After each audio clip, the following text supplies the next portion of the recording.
Hello everyone. In the last class, we were discussing about the kidneys, the structure of the kidneys as well as the parts of the kidneys. Now we are going to discuss about the nephron. Nephron is known as the structural and the functional unit of the kidneys, as well as it is known as a universe tabules, renal tabules. So these are the few names of the nephrons. So nephron is the structural and functional unit of the kidney that is performing the function for the filtration of the blood in the kidneys. And we will discuss about the structure of the nephron, how is the nephron works, and the other things also. So in this video we are going to discuss about it. So let us begin. Nephron, as I told you, this is the structural and the functional unit of the kidneys. This is the structure of the nephron. What are the parts of a nephron? In the kidneys, with the help of renal artery, the blood is entered. And this renal artery is also known as the afferent arteriole because it is responsible to send the blood in the kidneys. So this, with the help of this afferent arteriole, the blood is entered in the nephrons. Here, this is the structure of a nephron. In the nephron, the first one part is the Bowman's capsule. This cup-like structure you are able to see. This cup-like structure is known as the Bowman's capsule. And in this Bowman's capsule, this renal artery, when it enters in the Bowman's capsule, it is divided into fine tubules, and these tubules are known as the glomerules. Afterward, just nearer to this Bowman's capsule, the convoluted tube is there, and this convoluted tube is known as the proximal convoluted tube as well as PCT. After this PCT, a U-shaped tube is there. You are able to see this is known as the loop of Henle or Henle's loop. Afterward, this loop of Henle is attached with the other convoluted tube. This is known as the DCT or distal convoluted tube. And this distal convoluted tube is connected with the collecting duct, and with the help of this collecting duct, the whole filter or the whole waste from the kidney is entered to the ureter, and from the ureter this is going to the urinary bladder for the expulsion. Now, how the blood enter or leave this nephron we are going to discuss now. With the help of renal artery, the blood is entered to the glomerules, and when it enter to the glomerules, you are able to see that this renal artery is wider in the shape firstly, and when it enter to the Bowman's capsule, it is dividing into fine capillaries. The size is becoming very narrower, and when it entered here, the blood that is entered through the renal artery, that is containing the excess salts, urea, uric acid, other proteins too, and the glucose too.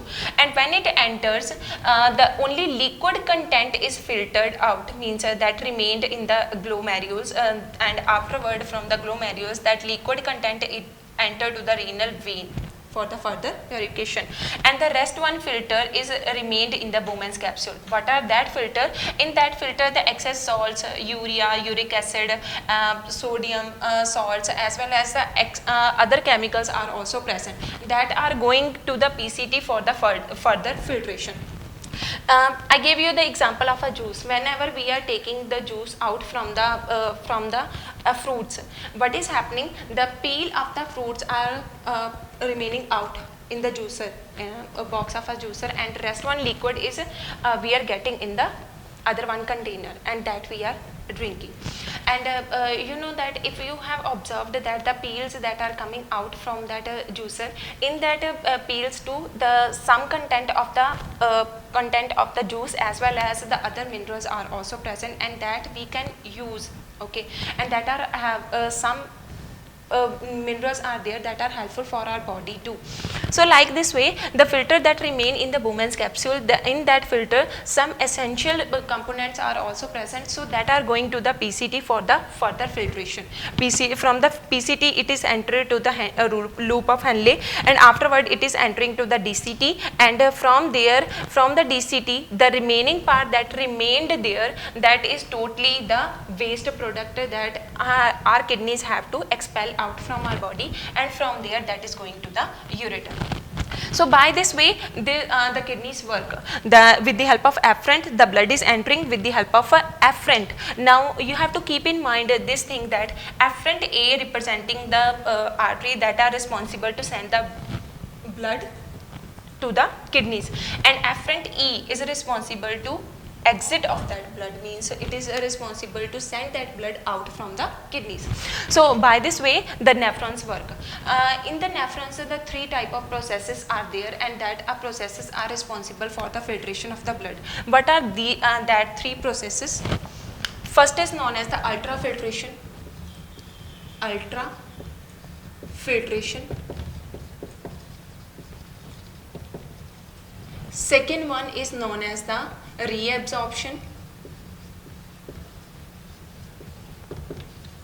And the third one is known as the tabular secretion.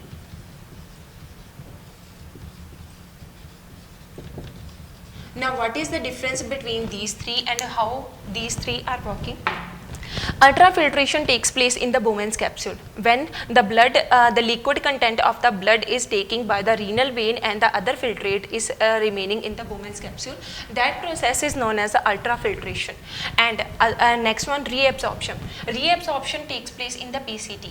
How the reabsorption takes place? The rest ones, the chemicals, means sodium and the other compounds that are present in that, urea, uric acid, that are absorbed by the PCT.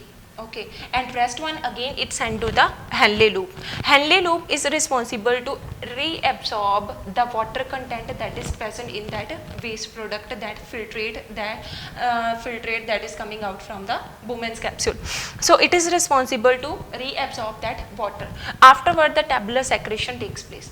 What do you mean by tabular secretion? In the tabular secretion they are responsible to take that potassium salts as well as the other salts are present. They are taking it because that are needed for our body, and rest waste they are sending to the collecting duct for the expulsion, and by the help of with the help of collecting duct it is going to the ureter, and with the help of ureter going to the urinary bladder, and with the help of urethra they are coming out from our body. In the opening of the opening of the urinary bladder, the muscles are present.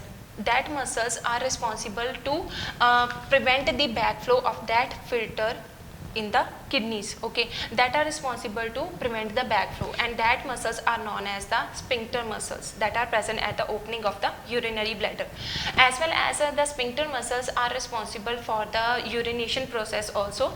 When the during the urination process the sphincter muscles relaxes and the whole waste product is coming out from our body through the urethra. So by that way they work. So these are the three processes: ultrafiltration, reabsorption and the tabular secretion. Now I am going to tell you that where or how these nephrons are present in the kidneys. You know, in a single kidney the millions of nephrons are present, and that are responsible for the filtration of the blood. Now if you talk about the the Bowman's capsule as well as this PCT. Before going to start this topic, I am going to tell you one thing more. The glomerules as well as the Bowman's capsule, collectively these are known as the Malpighian tube. So collective term for both glomerules and the Bowman's capsule is the Malpighian tube.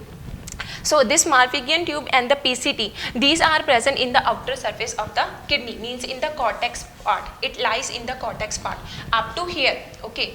PCT and the Malpighian tube is present in the cortex part of the kidney. If we talk about the loop of Henle is present in the medulla part of the kidney. So it comes in the under part of the kidney.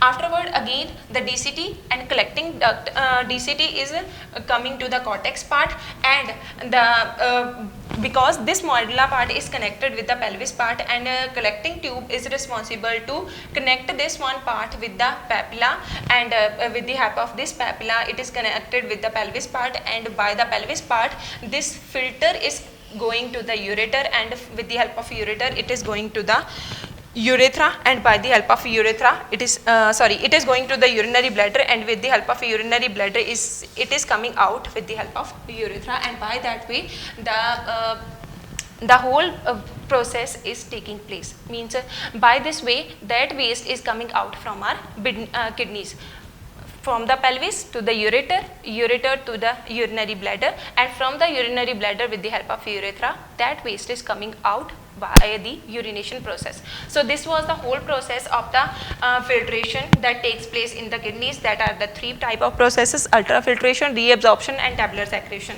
For the further detail, one table is given to you, table number 9.1. You can go through from that. I'm going to just read it out for your clarification. Firstly, if we talk about the glomerulus, in the glomerulus which process takes place, the ultrafiltration takes place. Afterward, in the Bowman's capsule is receiving the glomerule filtrate, and that filtrate is also containing some essential components, and that essential components are going to the PCT for the further filtration.